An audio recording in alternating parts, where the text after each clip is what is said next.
Hello，大家好，又我傾撈貨都入邊係傾撈啦。今日喺度講一講閒聊啦，純粹閒聊。講下點解我哋 package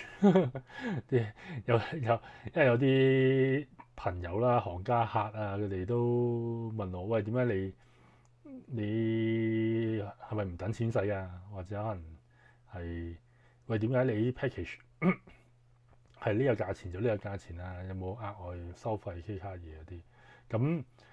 呢度解釋翻俾各位知，咁都幾好笑呢個就係咁，所以就喺度講翻俾大家知。轉頭翻嚟同大家講翻。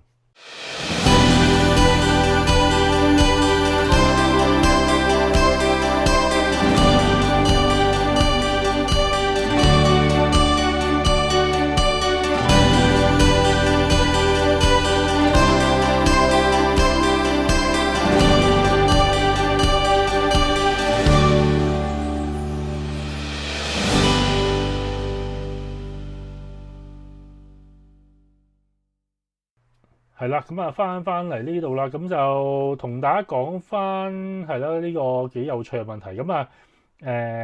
有啲朋友啦，或者可能有啲係啲客人咧，其實之前都有啲客講過㗎啦，跟住係啊，咁善意嚟嘅都係，其實善意嚟嘅。唔好話善，即係冇話善意啊，我唔知係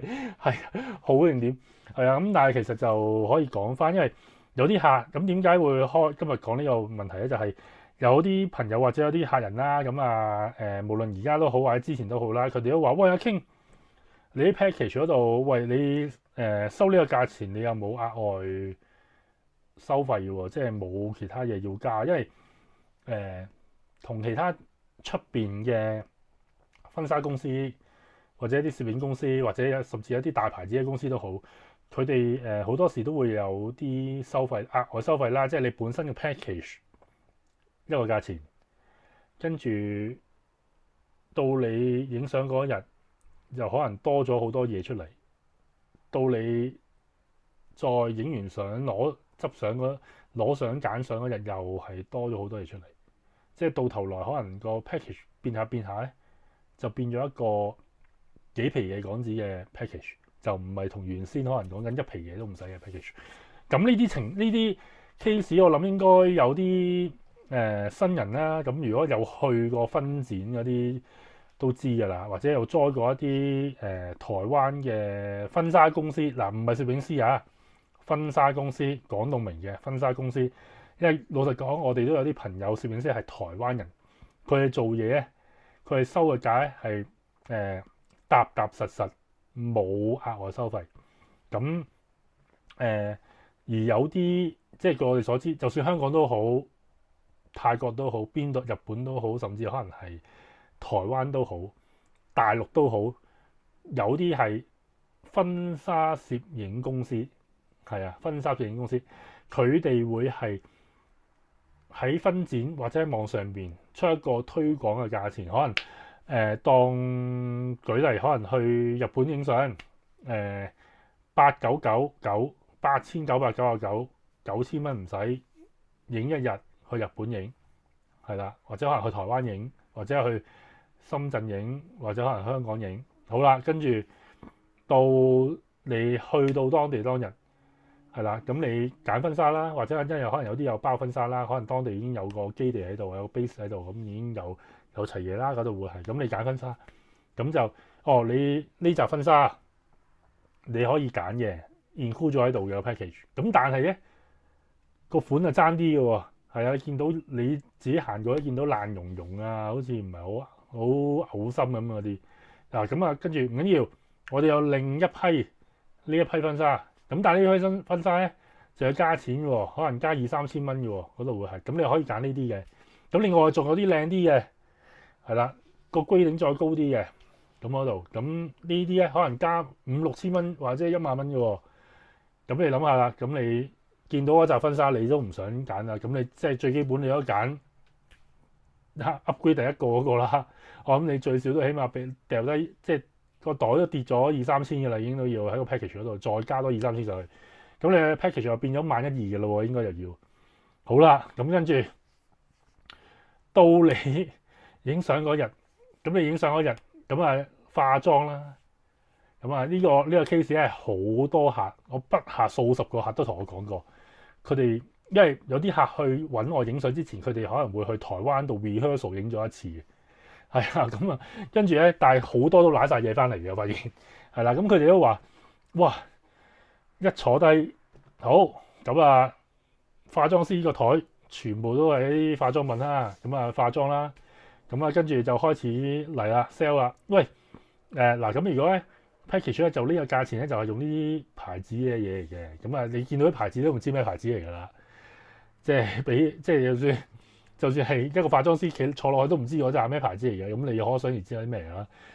咁跟住咁啊又係你如果要有翻啲 quality 好啲、貼服啲、靚啲咧，就你可以加錢用呢啲粉底，用呢啲牌子嘅嘢係啊，嗰啲 K 卡嘢嗰啲係咁，我唔知咩可能 SD Lauder 咁樣嗰啲嘢啦，攞嚟做咁啊用呢啲咁你又係心理關口啦，係啦，心理大作戰，你究竟揀呢扎你唔知咩牌子嘅嘢啊，定係揀一紮你知道牌子嘅嘢咧？咁正常人都會揀翻知道自己牌子，因為始終戴落自己塊面度啊嘛。係啱啱先？你唔知嗰啲嘢敏感噶嘛？咁呢度又係加錢，又可能又多幾千，有度係好啦。咁已經加咗條數落去啦。咁跟住有啲試過咧，係咩咧？喂，你眼睫毛嗰度我哋包一對嘅，咁啊，如果你可能你今日我哋會出去跟嘅，咁你可能話中間要有機會可能甩咗或者咩咁啊，再加錢喎都有。或者可能喂用啲貼服啲嗰啲嘢敷佢嗰啲面啊，嗰啲粉底 K 卡又唔知叫咩名啦。咁就之前好似有客都講過，又係要加錢，即係你淨係一個當日出發去影相嗰日朝頭早都已經加咗你一兩轉嘅啦，邊嗰度好啦。咁好啦，化完妝換晒衫出去影相，影完相翻到嚟。好啦，咁啊當然太晏啦，咁啊第二日可能再去婚紗鋪嗰度再揀相。好啦，到你揀相嗰時又係收錢啦。咁我包你20張相啫。咁啊跟住好啦，咁喂，咁你喺度睇相嗰時，你又見到哇，原來唔止20張相好靚喎，係原來都好多相好靚喎。咁啊，身為男士嘅話，見到個老婆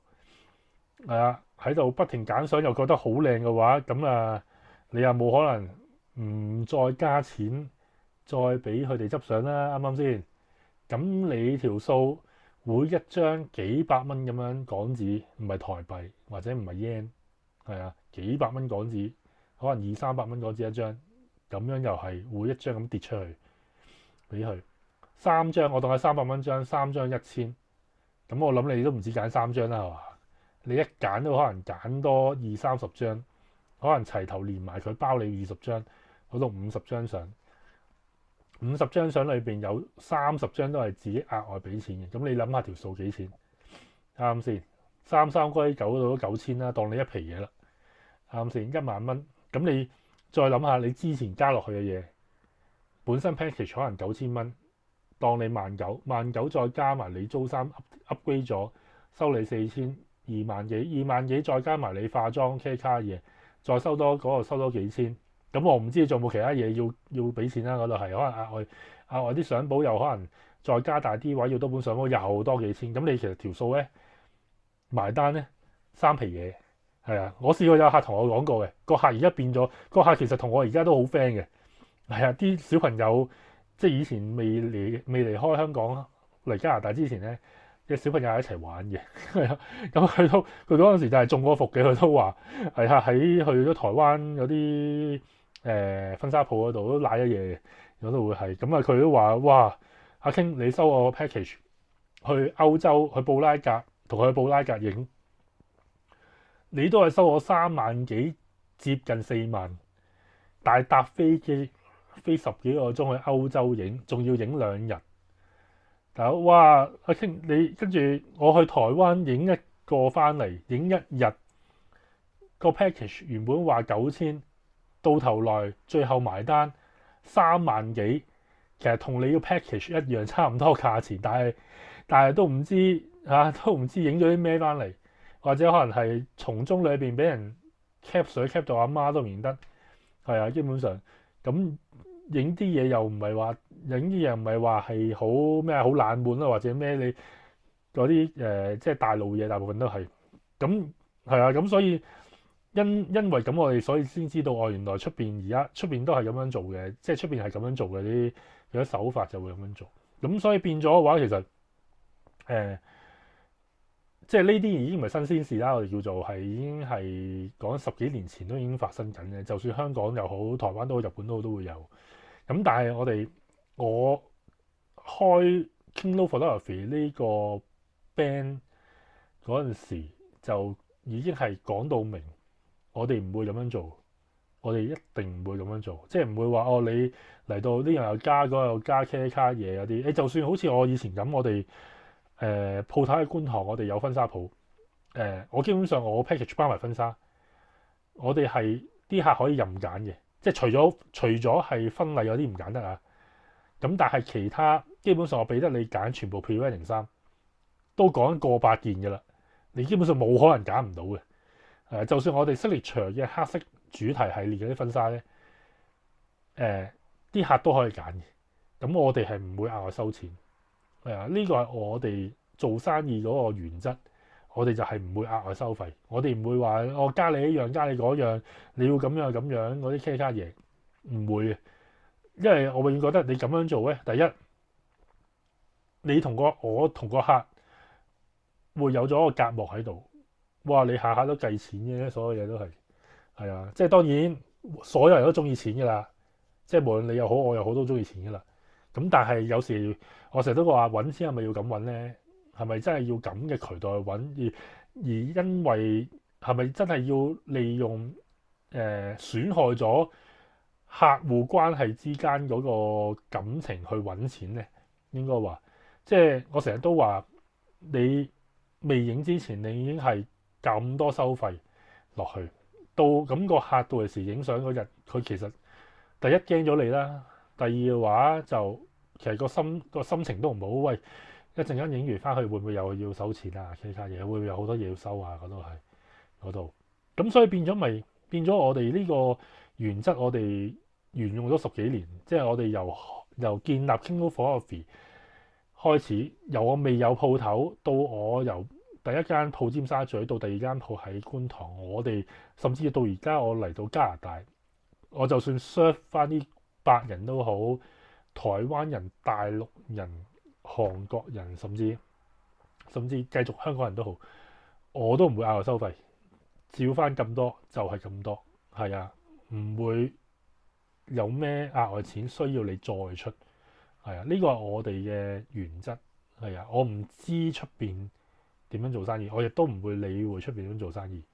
係呢個係佢哋文化，佢哋中意點做點做。但係我自己嘅原則就係我係明買明賣，我要啲客俾得開心，影相嗰陣時都唔會黑面，最簡單嘅。咁所以變咗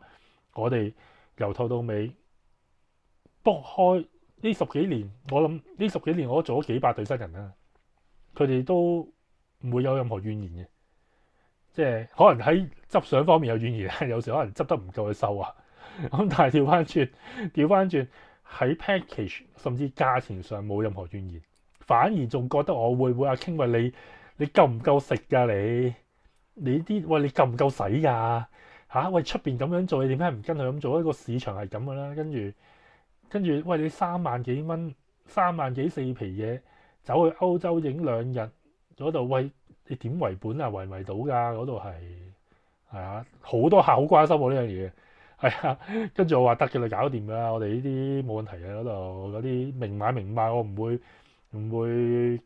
即係唔會影響個客嘅嗰啲係。咁所以變咗嘅話，調翻轉啲客係擔心我，就唔係話擔心，唔係話驚咗我。咁所以變咗嘅話，我哋係因為咁，我哋呢10幾年嘅話係同好多客都好 friend。係啊，就算我哋嚟咗加拿大都係 keep contact 咁樣做。係啊，甚至係 Facebook 嗰度say hi say bye 咁樣嗰啲都會有。嗰度會，咁所以變咗就係咁咯。呢個就係我哋做生意原則。點解我會咁樣收費啦，package 方面嗰度會點樣唔會好似出邊咁好狼死啊？咩都要加呢樣加嗰樣落去，呢個就係我哋做生意嘅宗旨嗰度會。咁另外係啦，咁啊另外就係啦，希望大家明白啦。咁啊我哋嘅我哋嘅生意方向就會咁樣啦。咁最主要拍條片都同大家解釋翻，唔係解釋嘅，應該係講俾大家知點解，因為